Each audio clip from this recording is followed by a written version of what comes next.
Di antara kebaikan Sungai Al-Kautsar yang memanjang di di hari kiamat ya, membentuk telaga yang akan diminum oleh umatnya. Di antara kebaikannya adalah ketika diminum maka tidak akan pernah kehausan selamanya.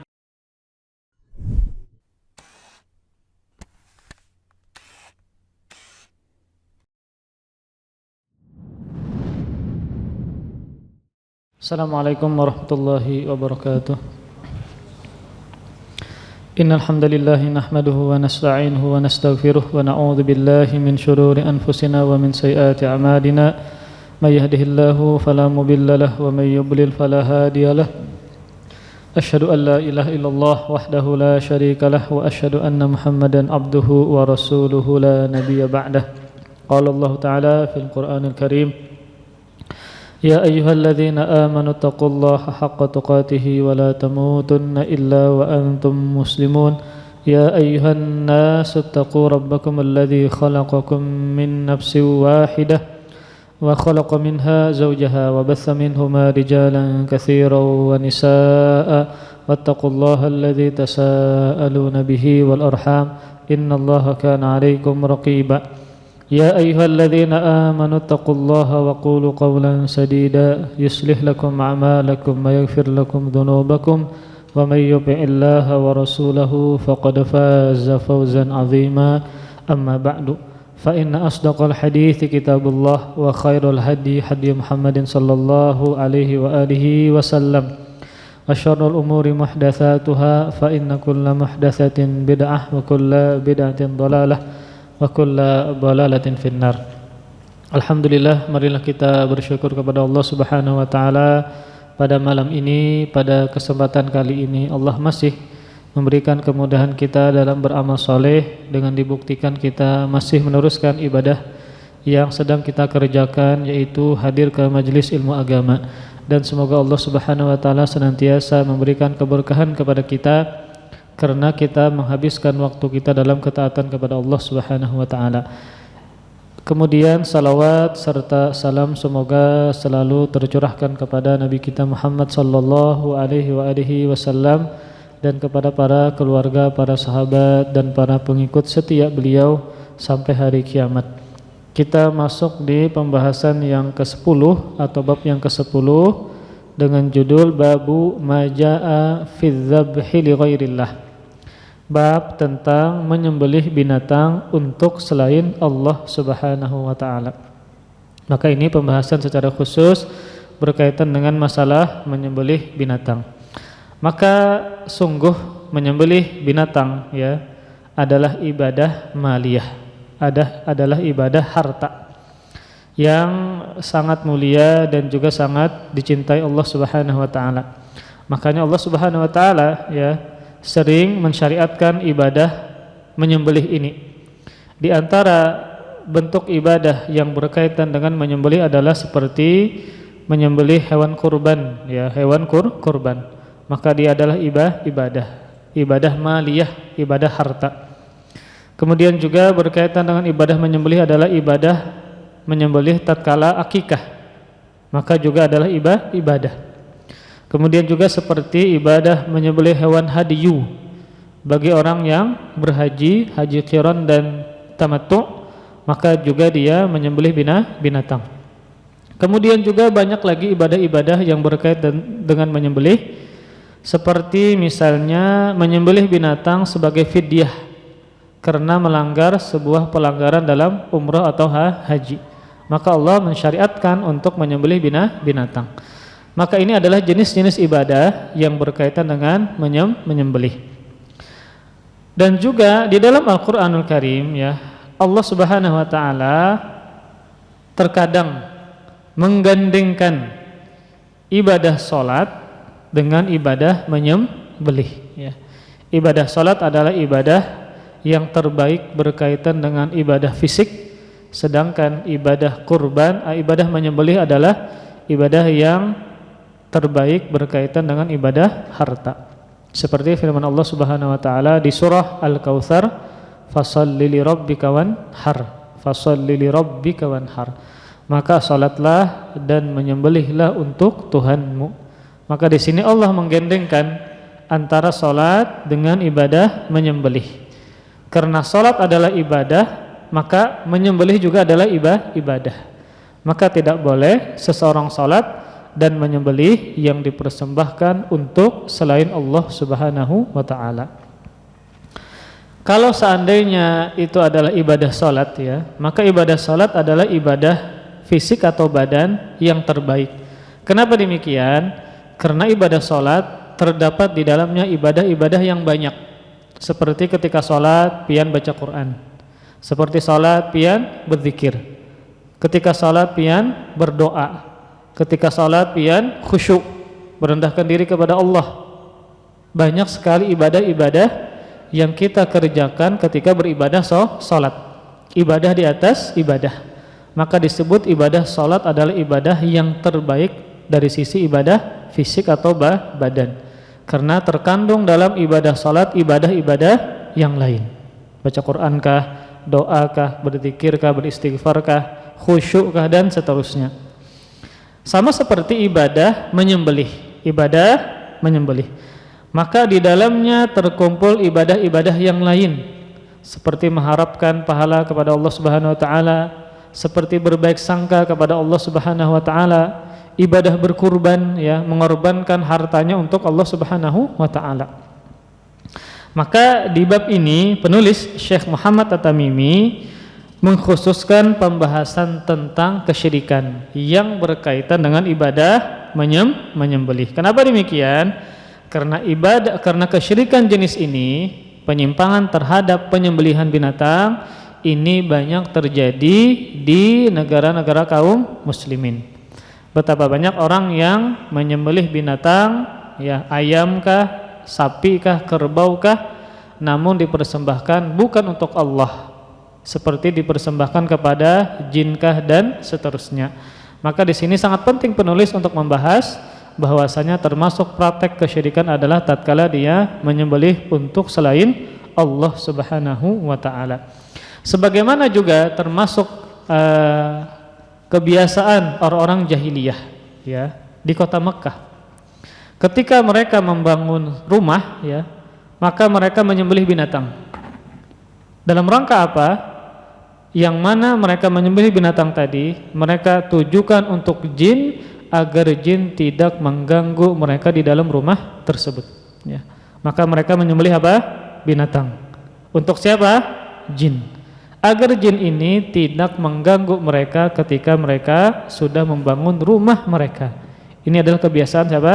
Orang-orang jahiliyah ya. Jadi sudah ada sejak dulu bahwa terkadang ada orang yang entah membangun rumah kah, membangun jembatan kah ya, kemudian membangun aspal kah ya, kemudian juga untuk demi memperbanyak ikan di lautan kah, lalu mereka menyembelih binatang untuk selain Allah Subhanahu wa taala ya. Maka ini jelas adalah termasuk kesyirikan kepada Allah Subhanahu wa taala. Juga seperti orang-orang yang menyembelih binatang yang ditujukan untuk kuburan, penghuni kubur. Maka juga ini adalah sebuah penyimpangan terhadap ibadah menyembelih. Maka menyembelih adalah termasuk bagian dari ibadah, maka tidak boleh ditujukan kepada selain Allah Subhanahu wa taala.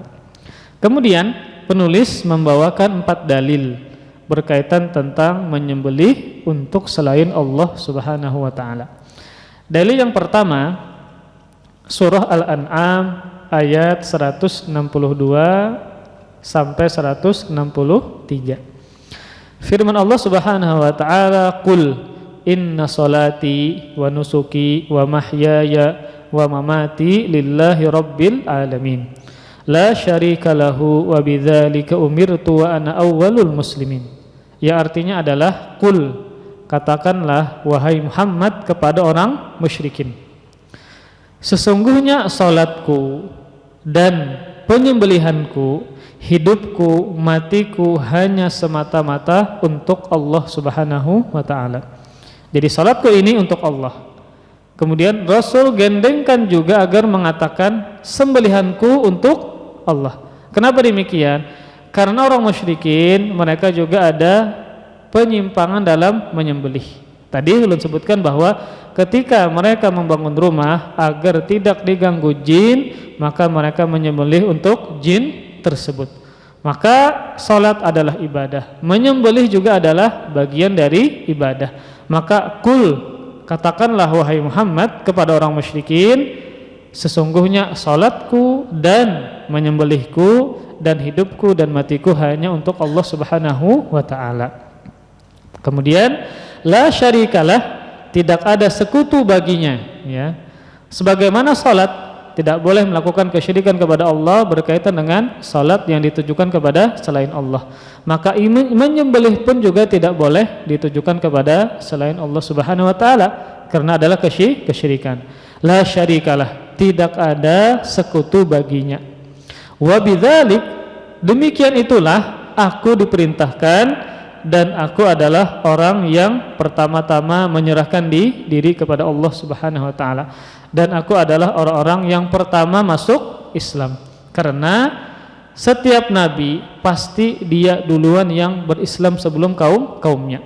Maka para nabi itu adalah orang yang pertama Islam duluan sebelum para kaumnya, ya. Maka mereka mengatakan wa ana awwalul muslimin, dan aku adalah orang-orang yang pertama yang berislam atau menyerahkan diri kepada Allah Subhanahu wa taala.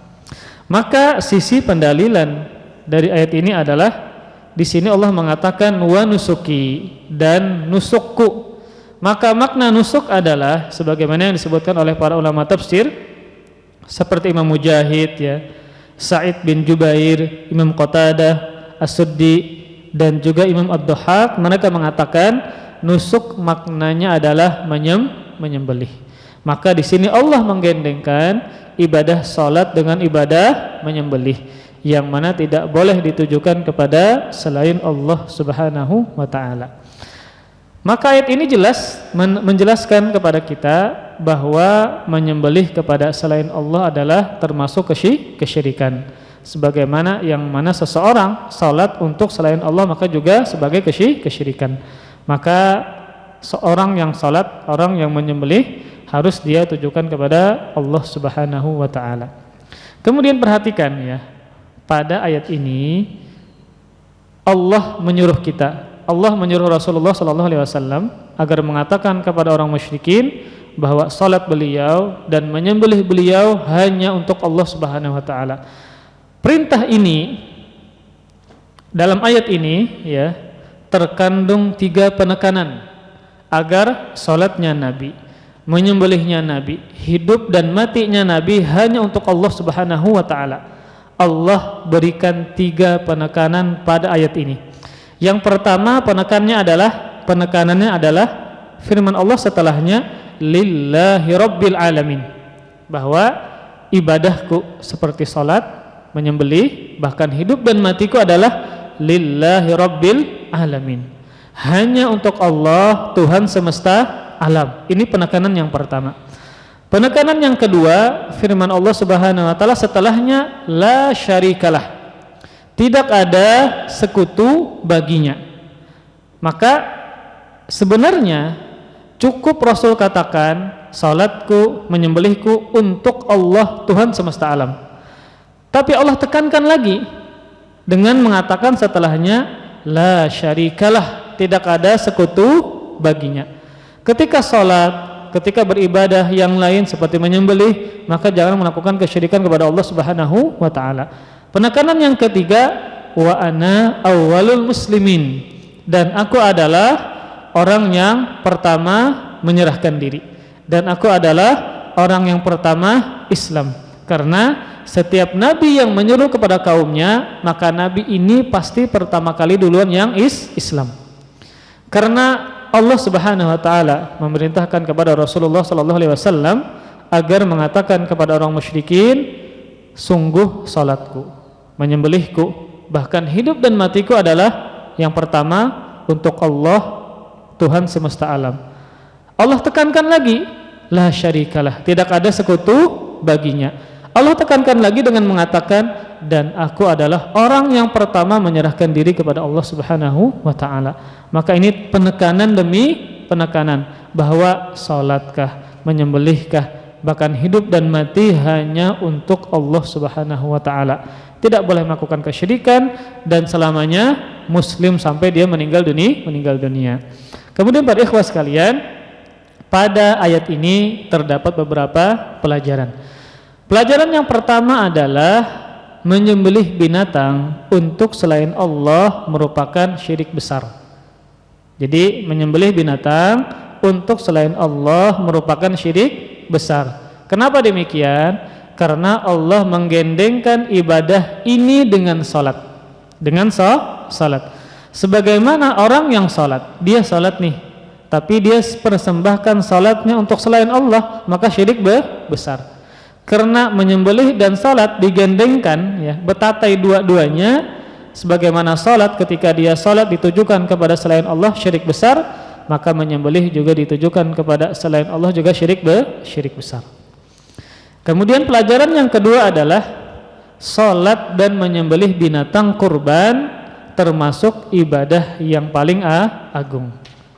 Karena kalau salat adalah ibadah yang terbaik berkaitan dengan ibadah badan atau fisik, yang terkandung di dalam ibadah salat seperti baca Quran, berzikir, beristighfar, berdoa, khusyuk, mengharapkan pahala dan seterusnya. Jadi sangat banyak ibadah-ibadah yang terkandung dalam salat. Sebagaimana juga adalah ibadah berkurban, menyembelih binatang, juga ibadah yang terbaik dari sisi ibadah harta, karena terdapat di dalamnya ibadah-ibadah yang lain seperti mengharapkan apa yang di sisi Allah Subhanahu wa taala, seperti mengorbankan hartanya, seperti percaya dan berbaik sangka kepada Allah Subhanahu wa taala. Kemudian pelajaran yang ketiga dari ayat ini adalah wajibnya ikhlas karena Allah dalam semua ibadah ini, entah salat berkaitan dengan ibadah fisik atau ibadah yang berkaitan dengan harta seperti menyembelih, maka wajib ikhlas karena Allah Subhanahu wa taala. Ya. Jadi ada ibadah itu berkaitan dengan ibadah fisik, ada berkaitan dengan ibadah harta. Ada yang dua-duanya. Satu ibadah menggabungkan ibadah fisik dan harta seperti haji dan umroh. Seperti apa? Haji dan umroh. Nah, maka apalagi zaman sekarang, pian menyetor wah ini tahun berapa pian berhaji? Mungkin 2060 Pak, sampai pian meninggal dunia. Jadi 2050 lah, ya, anggap seperti itu. Maka sangat lama. Umur pian sudah 40 tahun, 50 tahun misalnya. Maka haji reguler sangatlah lama, ya. Kemudian ketika pian diizinkan misalnya panjang umur berhaji, maka bukan cuma harta yang pian banyak keluarkan, juga adalah tenaga dan fisik, ya. Sangat menguras tenaga ketika berhaji. Makanya orang meninggal itu bukan karena faktor penyakit saja, faktor karena keuyuhan. Sidin tuha, sebujuri sidin sehat walafiat, ya. Jadi ketika berjalan mampu, bersepeda mampu, sidin kuat sebenarnya. Tapi karena keuyuhan yang sangat luar biasa ketika beribadah haji, terkadang memaksakan suatu ibadah yang sunnah misalnya, akhirnya sidin meninggal dunia karena faktor keuyuhan tadi. Jadi ada ibadah yang menggabungkan keduanya seperti ibadah haji dan umroh, harta dan fisik. Kemudian pelajaran yang keempat adalah ibadah itu tauqifiyah. Ibadah adalah tauqifiyah. Maksudnya apa? Kita tidak beribadah kecuali ada dalilnya. Kita tidak boleh beribadah kecuali ada dalilnya. Nah, termasuk bagian dari ibadah yang ada dalilnya adalah ibadah salat dan ibadah berkurban. Ketika ibadah itu ada dalilnya, pasti ada petunjuknya dari Nabi. Pasti apa? Ada caranya yang disampaikan oleh Nabi. Maka salat ada sifat salat Nabi. Maka menyembelih ada sifat cara menyembelih sebagaimana Nabi menyembelih. Karena dua ibadah ini sudah Allah syariatkan, Allah tetapkan dalam Al-Quran maupun dalam hadis. Maka pian perhatikan ketika ada ibadah yang tidak ada dalilnya, ada enggak petunjuknya dari Nabi? Pasti tidak ada. Kenapa demikian? Karena berarti mereka beribadah tanpa ada dalil.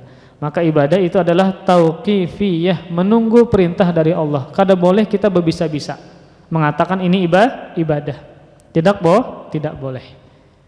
Jadi berkaitan dengan ibadah, maka adalah al-aslu fil ibadah at-tahrim atau al-man'u. Hukum asal dari ibadah adalah terlarang, tidak boleh dikerjakan kecuali ada dalil. Kalau ada dalilnya maka pian kerjakan. Jadi berkaitan dengan ibadah, bukan larangannya yang pian tanyakan, tapi mana dalilnya.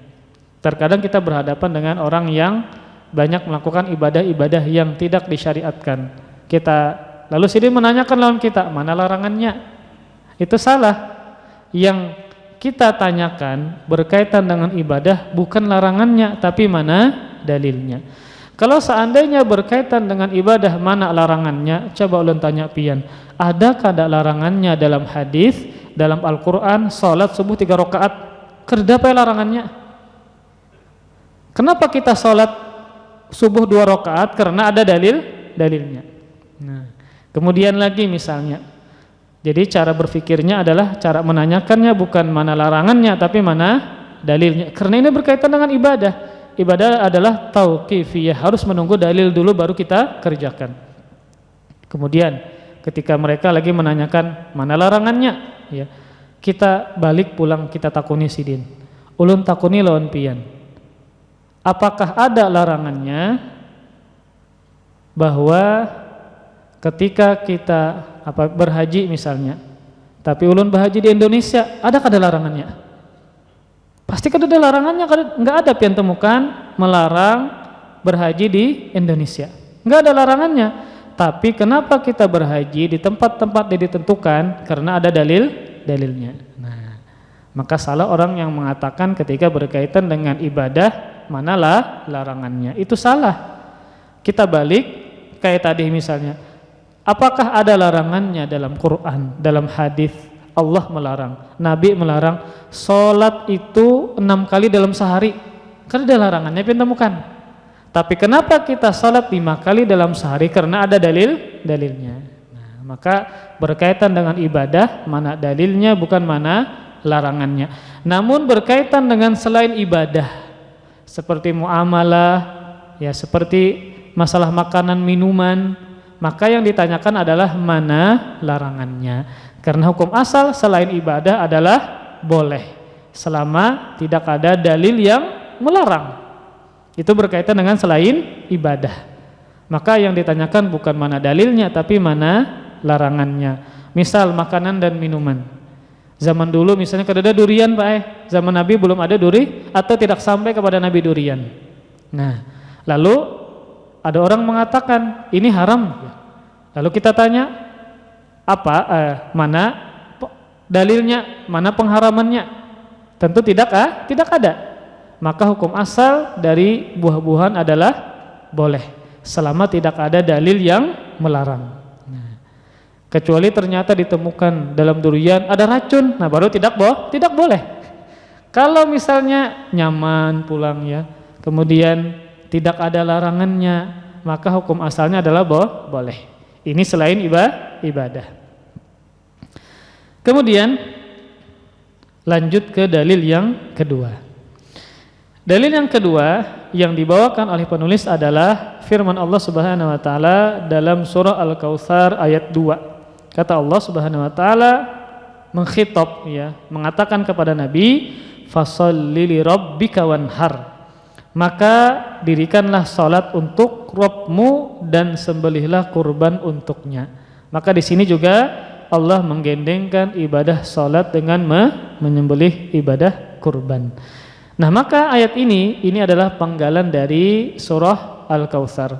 Inna a'tainakal kautsar fasholli li rabbika wanhar inna syani'aka huwal abtar. Yang mana asbabun nuzul ya, sebab turunnya surah ini adalah ketika Rasulullah SAW diejek ya, atau dihina oleh sebagian orang musyrikin. Nabi dihina ketika anak laki-laki terakhir beliau Ibrahim meninggal dunia. Kan orang-orang Quraisy itu mengagungkan anak laki-laki dibandingkan dengan anak perempuan. Mereka bangga dengan anak laki-laki. Akhirnya anak perempuan kalau mereka abahnya meninggal, inya kada dapat waris. Ini kasihan anak perempuan dizalimi oleh orang-orang Quraisy. Ketika anak Nabi yang terakhir meninggal dunia, maka ada yang mengatakan kepada Nabi, innaka abtar, sungguh engkau adalah yang terputus keturunan. Jadi mereka menganggap seseorang yang tidak memiliki anak laki-laki dianggap sebagai yang terputus keturunan. Padahal kan Nabi memiliki anak yang lain tapi perempuan. Jadi mereka tidak menganggap anak perempuan. Sehingga Nabi dihina. Nabi seorang manusia biasa. Nabi sedih, ya Nabi sedih. Namun Nabi tidak marah. Dalam rangka menghibur Nabi SAW karena sedih, ya, karena sedih diejek oleh orang Quraisy, ya, anak laki-laki beliau yang terakhir meninggal dunia, Allah menurunkan surah Al-Kautsar. Ketika Rasul bersama dengan para sahabatnya, kata Anas bin Malik, tiba-tiba Rasul tidur dengan tidur yang ringan, kemudian terbangun sambil tersenyum. Maka sahabat bertanya, kenapa engkau tersenyum, ya? Maka Rasul mengatakan, tadi diturunkan kepadaku surah Al-Kautsar. Lalu Nabi membaca, inna atainakal kautsar fasholli li rabbika wanhar inna syani'aka huwal abtar. Sungguh kami memberikan kepadamu Al-Kautsar. Al-Kautsar, sebagian ulama mengatakan maknanya adalah al-khairul katsir, kebaikan yang banyak. Perhatikan, kautsar diambil dari kata katsroh, banyak. Maka maksudnya adalah khairun katsir, kebaikan yang banyak. Namun sebagian ulama menjelaskan maksud dari Kautsar adalah penjelasan dari Nabi. Nabi mengatakan Kautsar adalah nahrun, sebuah sungai, wa adanihi rabbi azza wa jalla, yang Allah janjikan kepadaku, fihi khairun katsir, di dalamnya terdapat kebaikan yang banyak. Taridu alaihi ummati yaumal qiyamah, yang mendatanginya pada hari kiamat umatku, kata Rasulullah sallallahu alaihi wasallam. Di antara kebaikan sungai Al-Kautsar yang memanjang di di hari kiamat, ya, membentuk telaga yang akan diminum oleh umatnya, di antara kebaikannya adalah ketika diminum maka tidak akan pernah kehausan selamanya. Bahkan ada di antara ulama mengatakan, misal nih, ketika umat Nabi Muhammad dia memang tidak melakukan perbuatan bid'ah, kan di antara hal atau sebab utama umat Nabi Muhammad terhalang dari minum telaga Al-Kautsar di hari kiamat di padang mahsyar adalah ketika dia mengerjakan perbuatan bid'ah. Misal ada umat Nabi Muhammad yang mereka tidak melakukan perbuatan bid'ah sehingga mereka meminum telaga ini, namun mereka melakukan kemaksiatan yang lain. Ketika dia minum, ternyata dia masuk ke dalam neraka. Ketika di neraka, ada ulama berpendapat karena dia sebelumnya minum Al-Kautsar, maka dia tidak pernah kehausan di dalam neraka. Subhanallah. Jadi telaga ini memanjang kemana? Keluar ke padang mahsyar. Sumbernya di mana? Di surga, ya.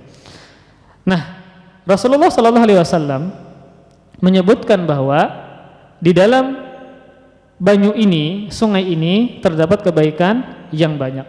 Di antara kebaikannya adalah ketika diminum maka dia tidak akan pernah kehausan selamanya. Namun, ya, lanjutan hadis ini ada dalam riwayat yang lain, Rasul menyebutkan bahwa ada dari kalangan umatku yang mereka diusir dari telaga Al-Kautsar ini.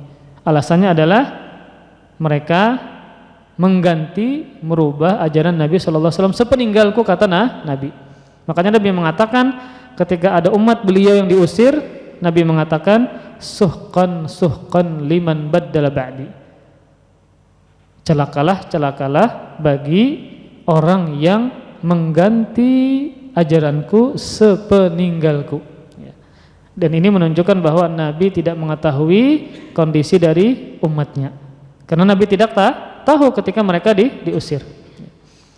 Jadi setelah Allah menurunkan surah Al-Kautsar yang di dalamnya adalah hiburan kepada Rasul bahwa Nabi diberikan sungai Al-Kautsar, maka dalam rangka syukurnya Allah menyuruh dengan fasholli li rabbika wanhar, maka salatlah dan menyembelihlah. Nah, perhatikan fasholli, maka fa ini namanya fa sababiyah. Maksudnya apa? Nabi salat dan Nabi menyembelih binatang dalam rangka sebabnya apa? Karena diberikan nikmat oleh Allah Subhanahu wa taala. Di antaranya adalah telaga atau sungai Al-Kautsar. Maka ketika Nabi sholat, pian perhatikan ya, sholat malam beliau ya.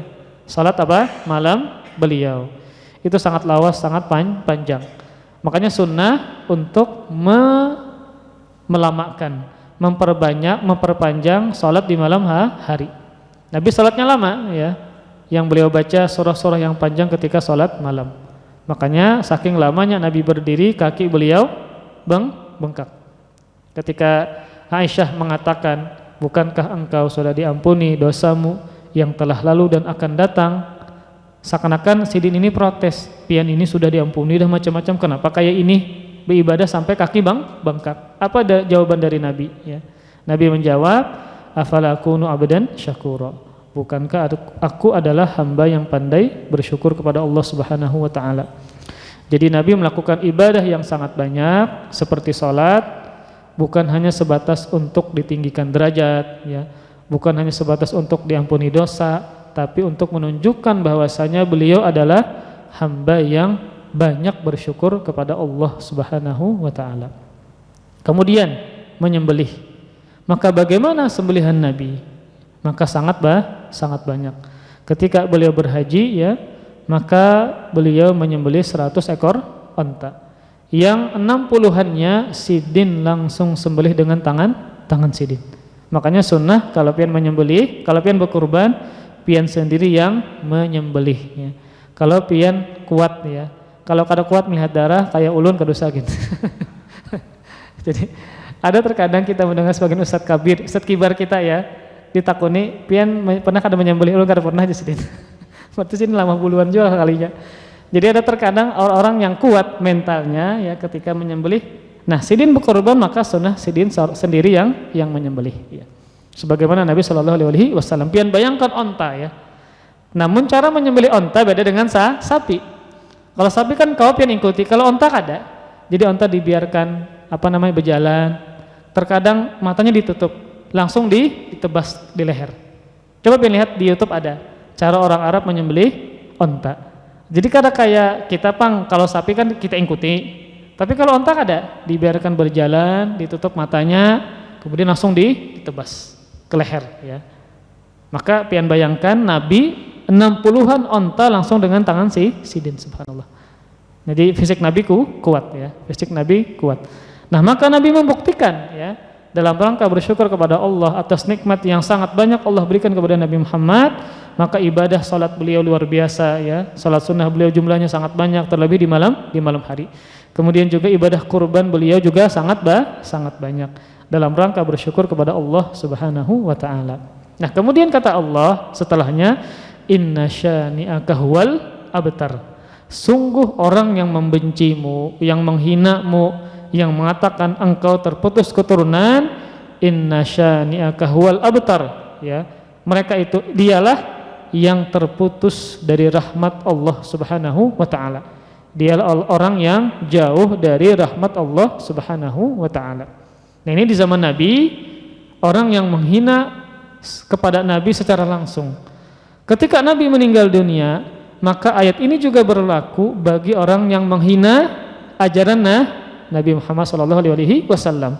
Maka mereka lah orang yang terputus dari rahmat Allah Subhanahu wa taala. Orang yang menghina jenggot, orang yang menghina tidak isbal ya, orang yang menghina sunnah-sunnah yang lain, maka dialah yang terputus dari rahmat Allah Subhanahu wa taala. Kemudian para ikhwah sekalian, jadi dalil yang kedua yang dibawakan oleh penulis adalah penggalan dari surah Al-Kautsar ayat 2. Allah mengatakan, fasholli li rabbika wanhar. Maka salatlah dan menyembelihlah untuk Rabbmu Allah Subhanahu wa taala. Maka sisi pendalilannya adalah juga Allah menggandengkan antara perintah salat dengan perintah menyembelih. Maka salat adalah ibadah, menyembelih juga adalah ibadah kepada Allah Subhanahu wa taala. Kemudian di dalam ayat ini ya terdapat faidah, terdapat pelajaran, yaitu salat dan menyembelih termasuk ibadah yang paling utama bagi hambanya. dalam rangka menampakkan syukur kepada Allah Subhanahu wa taala. Kalau salat kan ibadah badan, ibadah fisik. Kita bersyukur kepada Allah banyak diberikan nikmat kesehatan. Iya kada? Coba ulun tanya, selama sepanjang pian hidup lebih lama sehatnya kah, lebih lama garingnya kah? Lebih lama sehatnya. Namun terkadang sebagian orang ketika dia diberikan nikmat kesehatan yang jauh lebih lama dibandingkan sakit, ketika sakit sering mengungkit musibah. Padahal sehatnya sangatlah lama dan panjang, ya. Namun yang diingat sedikit dari musibah seperti penyakit tadi, ya. Maka dalam rangka bersyukur kepada Allah Subhanahu wa taala adalah dengan beribadah seperti salat dan berkurban. Maka salat adalah ibadah fisik, ya. Maka syukur kita kepada Allah diberikan nikmat kesehatan dengan ibadah salat. Yang wajib kita jalankan, yang sunnah kita berusaha untuk menjalankan. Kemudian berkaitan dengan ibadah harta, maka pian diberikan kecukupan harta, ya. Maka cara mensyukurinya adalah dengan beribadah kurban, ya, dengan beribadah kurban berkaitan dengan menyembelih binatang. Kemudian, tadi ulun sebutkan bahwa kalimat fa, inna a'tainakal kautsar, fa fasholli li rabbika wanhar. Maka fa di sini maknanya adalah sababiyah, sebab. Oleh karena Allah memberikan nikmat yang besar kepadamu wahai Muhammad berupa sungai Al-Kautsar, maka oleh karena itulah engkau salat dan menyembelih binatang. Itu adalah apa? Sababiyah. Maka di sini Allah Subhanahu wa taala menyuruh kepada Rasulullah sallallahu alaihi wasallam dalam rangka bersyukur kepada Allah diberikan nikmat telaga Al-Kautsar dengan ibadah salat dan menyembelih binatang. Kemudian dalil yang ketiga, ya, dalil yang ketiga berkaitan dengan bab menyembelih untuk selain Allah Subhanahu wa taala. Ini dari sahabat sekaligus menantu Rasulullah sallallahu alaihi wasallam, Ali bin Abi Thalib radhiyallahu taala anhu. Sedikit tentang sejarah hidup beliau atau biografi beliau. Beliau adalah Ali bin Abi Thalib, ya. Abu Thalib adalah paman Nabi sallallahu alaihi wasallam, ya. Beliau adalah seorang Amirul Mukminin. Amirul Mukminin yang keempat, ya. Jadi urutan Amirul Mukminin ini adalah urutan yang paling mulia. Maka yang paling mulia adalah yang pertama yaitu Abu Bakar As-Siddiq. Yang kedua adalah Umar bin Khattab, yang ketiga adalah Utsman bin Affan, yang keempat adalah Ali bin Abi Thalib. Empat khalifah ini, ya. Dua yang pertama adalah mertua beliau, dua yang berikutnya adalah menantu beliau. Abu Bakar As-Siddiq punya anak Aisyah, maka menikah dengan Nabi. Umar bin Khattab punya anak perempuan Hafsah, menikah dengan Nabi. Utsman bin Affan menantu Nabi karena menikah dengan dua putri Nabi. Makanya gelar beliau siapa? Dzunnuraini, yang mempunyai dua cahaya, karena beliau menikahi dua putri Nabi. Yang pertama adalah Ruqayyah, yang kedua adalah Ummu Kulsum. Maka sahabat, khalifah sekaligus menantu. Kemudian yang keempat adalah Ali bin Abi Thalib. Beliau adalah sepupu Nabi dan menikah dengan anak Nabi Fatimah radhiyallahu taala anha. Maka empat khalifah ini, dua yang pertama adalah mertua beliau, dua yang berikutnya adalah menantu beliau. Nah, yang keempat adalah Ali bin Abi Thalib, Amirul Mukminin. Kunyah beliau adalah Abul Hasan, karena anak beliau adalah Hasan. Kan Hasan Husain, tapi beliau memilih untuk disebut dengan Abul Hasan. Abahnya Hasan. Ada juga kunyah beliau yang lain selain Abul Hasan. Itu menunjukkan boleh pian memiliki lebih dari satu kunyah. Di antara kunyah Abu Thalib adalah Abu Turab. Abu Turab apa artinya? Abahnya tanah. Karena Sidin pernah berselisih dengan Fatimah. Kemudian Sidin kemana? Ketika berselisih ke masjid. Buka ke masjid, menenangkan diri. Sedangkan masjidnya ketika itu bukan keramik, Pak, tapi apa? Pasir. Lalu Sidin berabah. Ketika masjid, kemudian beliau rebahan. Lalu Nabi datang. ketika bangun maka banyak baju Sidin dihinggapi dengan pasir tadi. Maka Nabi mengatakan, "Kum ya Abat Turab." Bangunlah wahai Abu Turab. Turab artinya tanah ya. Ketika Sidin bangun, banyak baju Sidin dengan tanah. Nah, sama kayak Abu Hurairah ya. Nabi juga memanggil dengan sebutan Abu Hurairah. Bukan berarti Sidin ada anak Sidin kucing, kada. Karena Sidin suka memelihara kucing. Disebutkan bahwa jubah beliau besar. Jadi anak kucing dibawa ke dalam jubah ini, jubah tangan Sidin ya. Maka Nabi memanggil dengan sebutan ya Abu Hurairah, wahai abahnya kucing. Jadi kunyah itu tidak mesti anak pian ya. Bisa binatang yang bagus, Bang. Ada ulama yang berkunyah Abul Khail. Apa arti khail? Kuda. Abul Khail ya. Kemudian tadi apa? Abu Hurairah ya. Yang lain kada dapang, Abu Timsah, Timsah artinya buaya, kada dapang lah. Abu Timsah kada dapang. Kada bagus, Bang. Jadi kalau kucing bagus, binatang yang baik, yang bagus lah. Kemudian juga kuda ya, binatang yang cepat ya. Bahkan Allah pernah bersumpah dengan menyebutkan sifat kuda. Wal adiyati dobha. Demi yang larinya cepat itu apa? Kuda. Maka Allah bersumpah dengan kuda, karena kuda adalah binatang yang dipakai untuk berperang. Bismillah, alhamdulillah, wassalatu wassalamu ala rasulillah. Dalil yang ke tiga ya, yaitu dari khalifah yang keempat Ali bin Abi Thalib radhiyallahu taala anhu.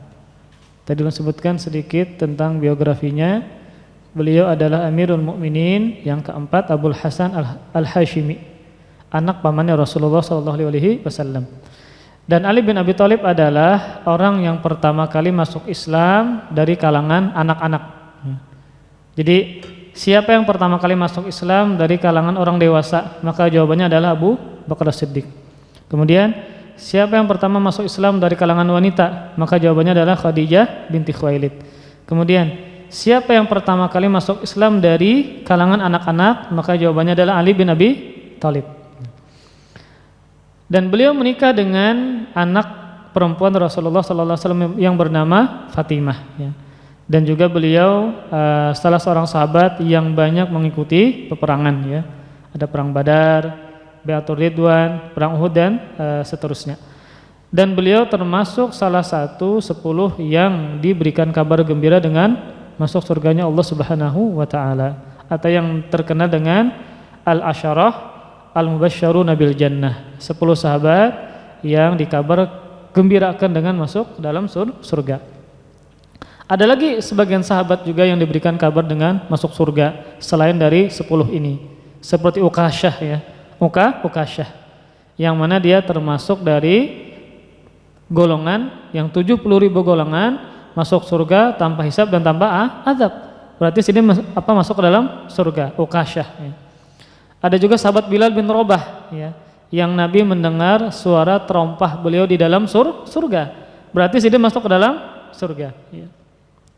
Ada juga seorang perempuan ya yang terkena penyakit semacam ayan atau penyakit babi gila lah. Kalau seandainya Sidin terkena penyakit ini, lalu Sidin tersingkap auratnya. Ketika dia meminta kepada Rasul untuk diruqyah, namun Nabi mengatakan, kalau engkau sabar maka kamu masuk surga. Akhirnya beliau memilih sabar. Perempuan ini memilih sabar. Maka dia juga mendapatkan surga Allah Subhanahu wa taala ya. Kemudian juga seperti Hasan dan Husain, kemudian Fatimah dan seterusnya ya. Maka juga termasuk yang dijamin masuk ke dalam surganya Allah Subhanahu wa taala selain yang 10. Dan beliau meninggal dengan terbunuh oleh seseorang yang bernama Abdurrahman bin Muljam ya, seorang dari Khawarij ya, Al-Khariji Khawarij. Kemudian beliau meninggal pada tanggal 17 Ramadan tahun ke-40 Hijriah. Dan kuburan beliau tidak diketahui ya, tidak diketahui. Ini mungkin termasuk salah satu hikmahnya yang Allah inginkan. Bisa jadi kalau seandainya diketahui maka mungkin banyak orang yang beribadah kepada kuburan beliau, termasuk adalah orang-orang Syiah. Namun alhamdulillah ya, di antara hikmah bahwa kuburan beliau tidak ditemukan, bisa jadi adalah karena agar jangan sampai kuburan beliau dijadikan sebagai tempat beribadah kepada selain Allah Subhanahu wa taala. Dari Ali bin Abi Thalib radhiyallahu taala anhu, Rasulullah sallallahu alaihi wasallam bersabda kepadaku tentang 4 perkara.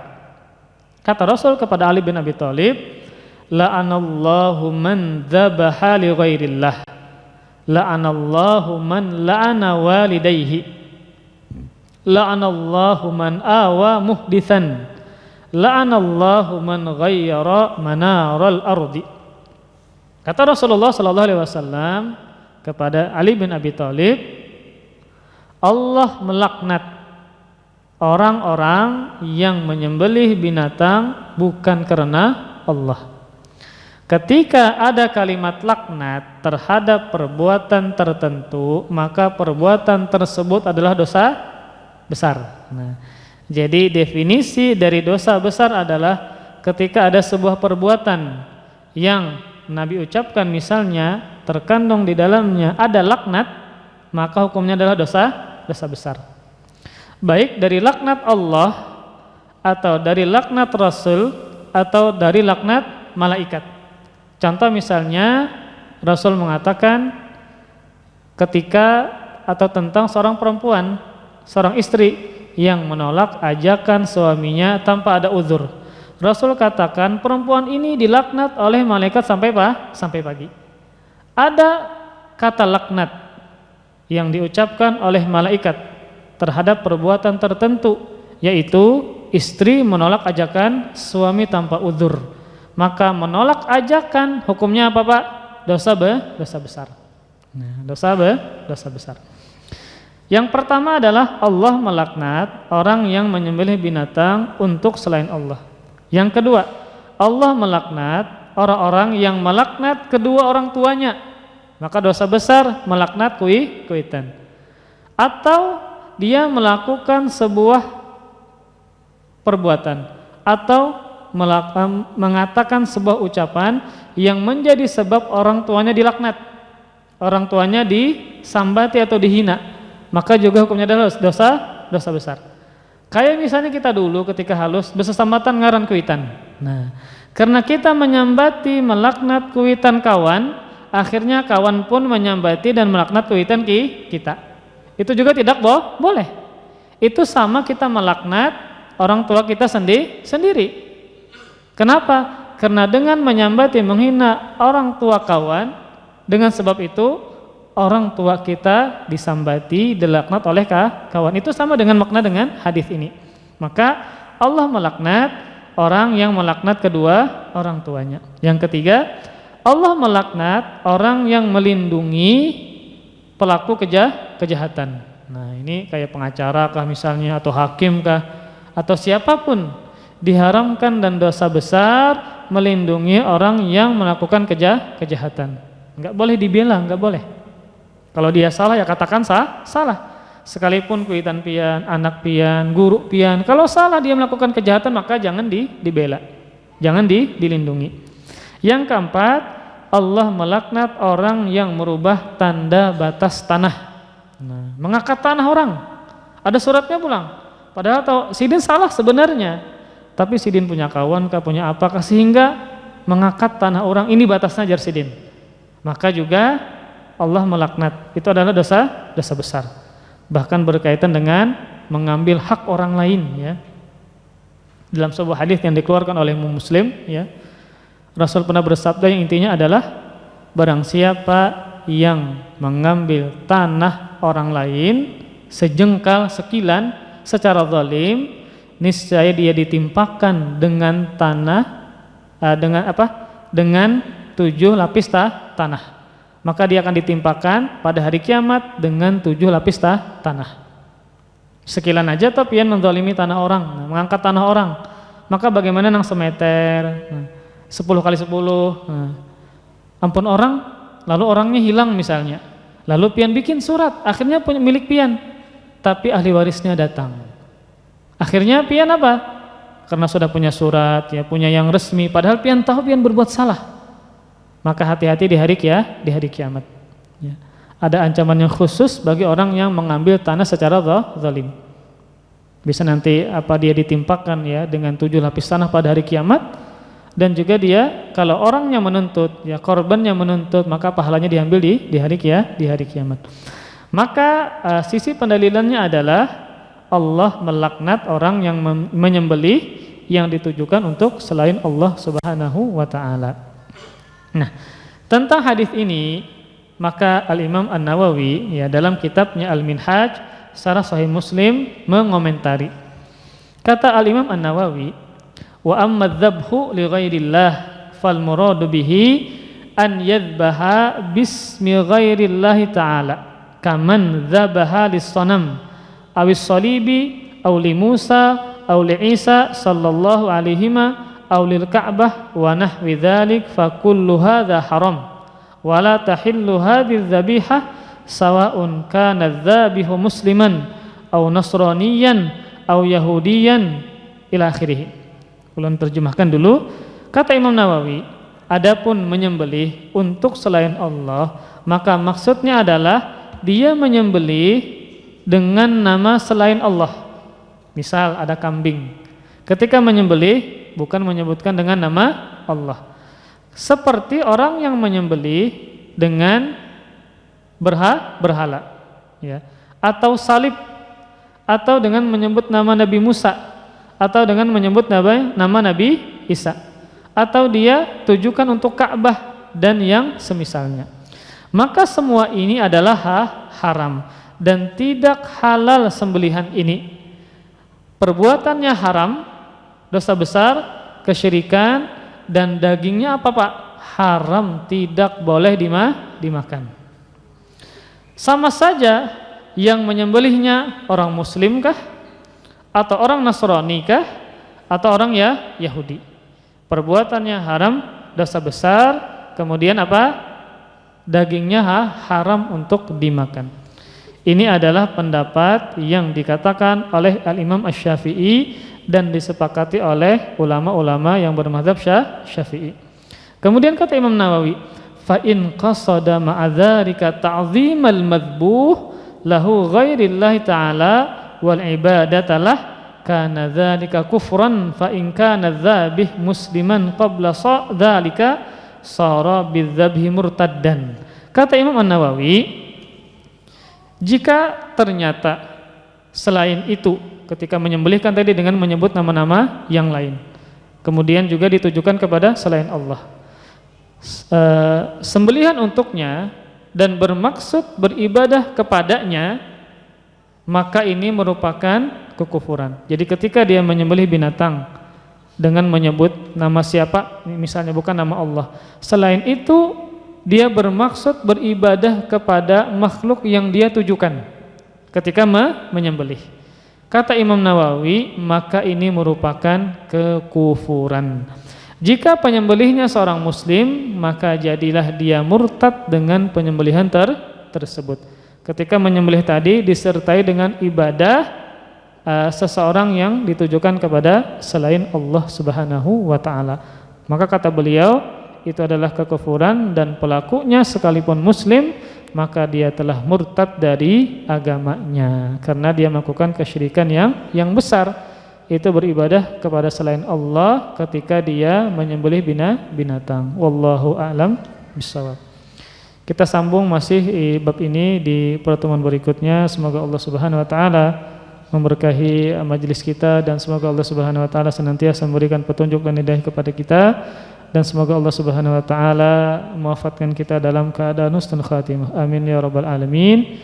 Kita akhiri dengan kafaratul majlis. Subhanakallahumma bihamdika asyhadu an la ilaha illa anta astaghfiruka wa atubu ilaik. Wassalamualaikum warahmatullahi wabarakatuh. Terima kasih. Jazakumullahu khairan wa barakallahu fikum. Video ini dibuat atas partisipasi dari donasi Anda. Semoga menjadi amal jariah bagi Anda semuanya.